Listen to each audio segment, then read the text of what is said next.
Remember the conversation and the question to Mike Bianco a couple of weeks ago about defense? Yeah.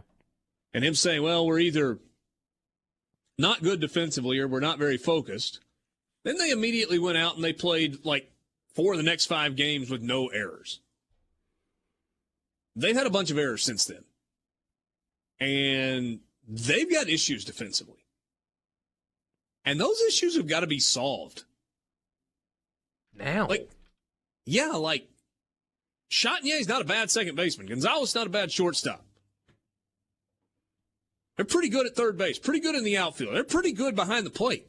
It's time to start playing like it. Yeah. Or they're going to lose a game or lose multiple games because of the inability to, field a bunt and flip it to first base for an out. Or make a backhand stop at shortstop and make the proper throw to the first baseman on time and on target. Stuff will bite you when you get into league play. I remember talking about this after the opening weekend and a couple weeks in and got a little pushback. It's early, it's cold. Have you ever played baseball when it's 39 degrees? Well, it wasn't 39 degrees in Hammond last night. Yeah, no, I think all of those things were true when they were said. But they were playing... Go ahead. Regardless of the weather, they were playing really poor defensively. And the thought then is the one, that you just shared right now. It's if that doesn't get cleaned up, it will cost them games, multiple games. Yeah. And this weekend may not be the best example. This is a series that you should win. It's one that you should win. Going on the road and winning series is never easy, but you are better than Auburn. At least you're supposed to be. But Tennessee comes to Oxford in 10 days.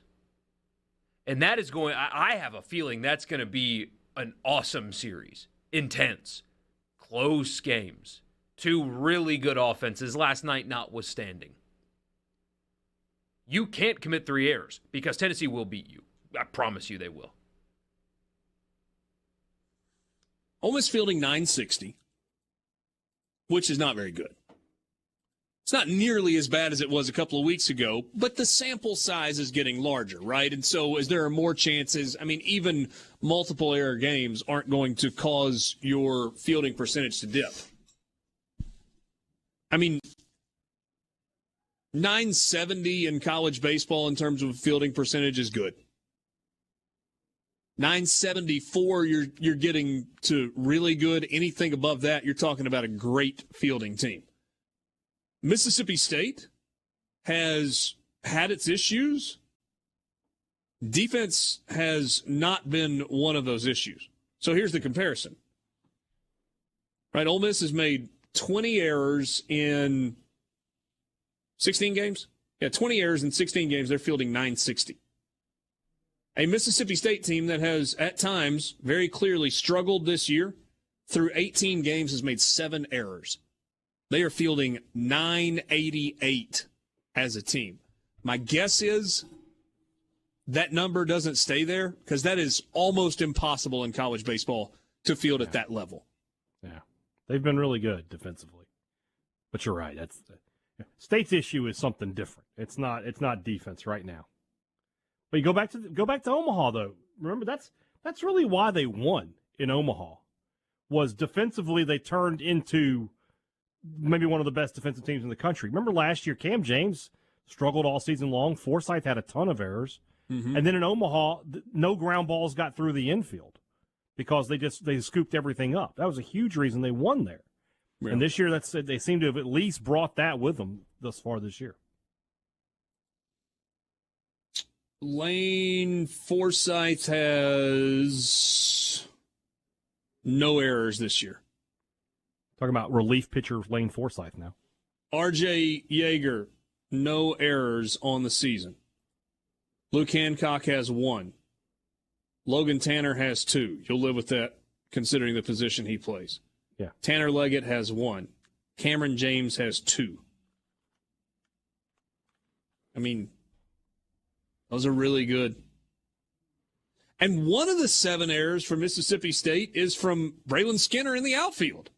Yeah. So,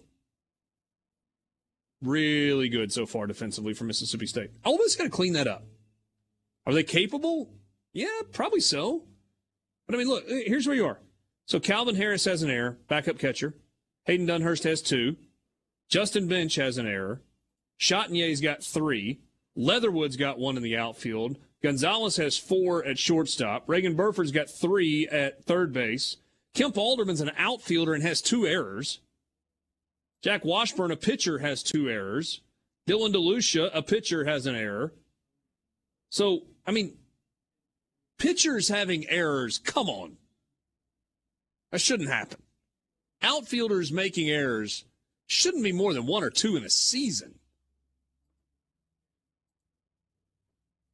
I mean, one of Kemp Alderman's errors is a drop fly ball in Orlando. Ball hit him in the glove and bounced out. It's going to cost them games. It will. If they don't clean it up. You're right. Now, what about offensively?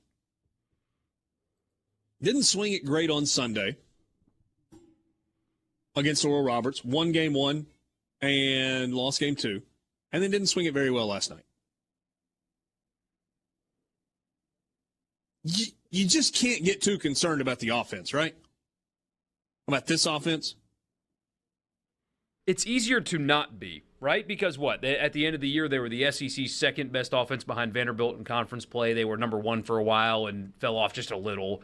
It's all the same guys returning, absent Kevin Graham, who's been out for a couple weeks, from that team.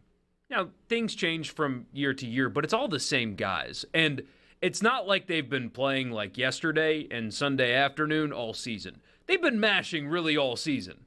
So it's easier to be like, it's baseball sometimes. You just play like crap one night and whatever. When it's these guys who have played this well coming off of being the best offense in the league a year ago. It's easier to kind of just brush it aside until it becomes a trend of which the conversation